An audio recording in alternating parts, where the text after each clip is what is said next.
Welcome to This Explainer. Today, we're diving into a pretty incredible loophole.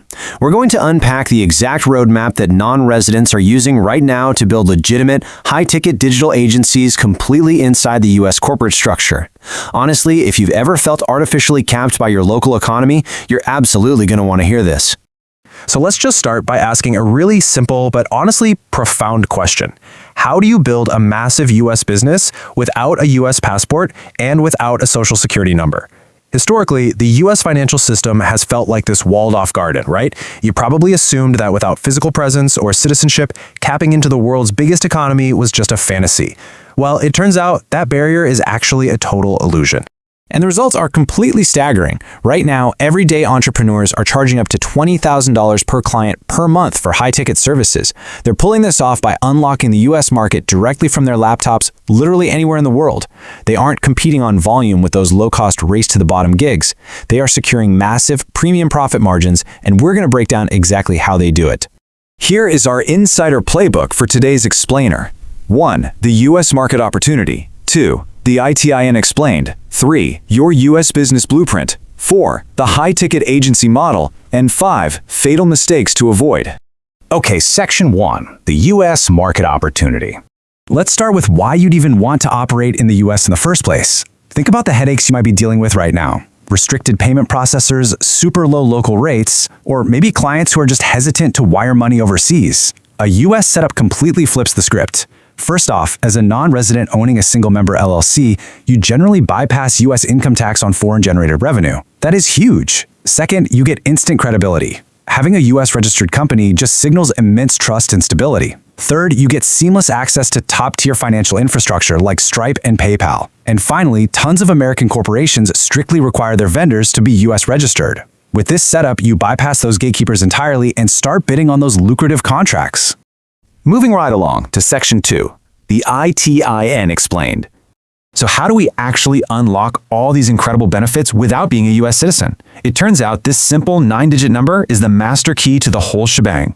If you're a foreign national who owns a U.S. LLC, you need an ITIN to file your tax returns and stay compliant with the IRS.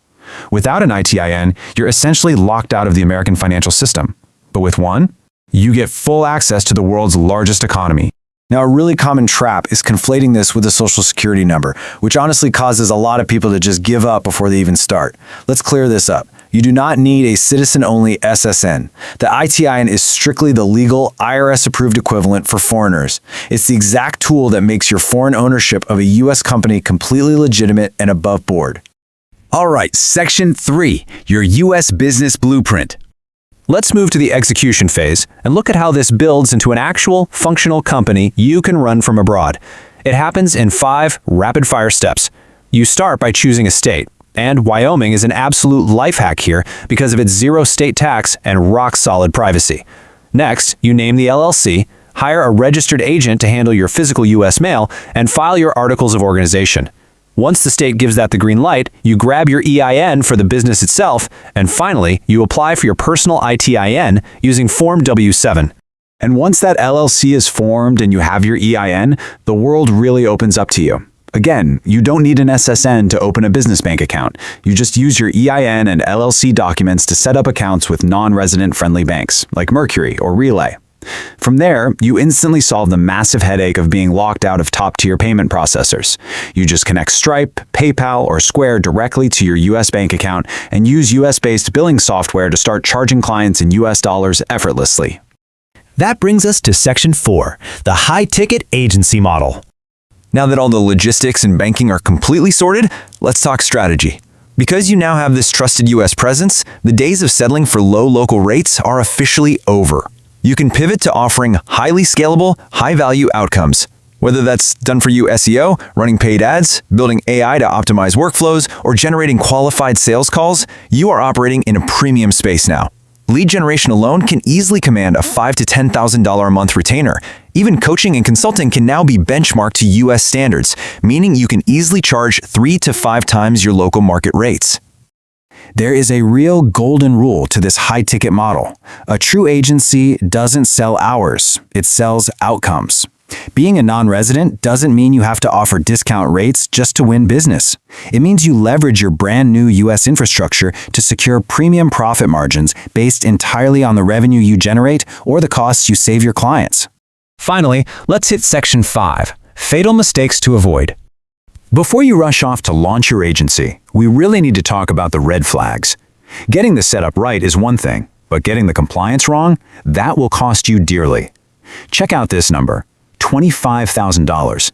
Skipping the ITIN isn't just a minor administrative headache, it can trigger a staggering $25,000 penalty if you fail to file Form 5472.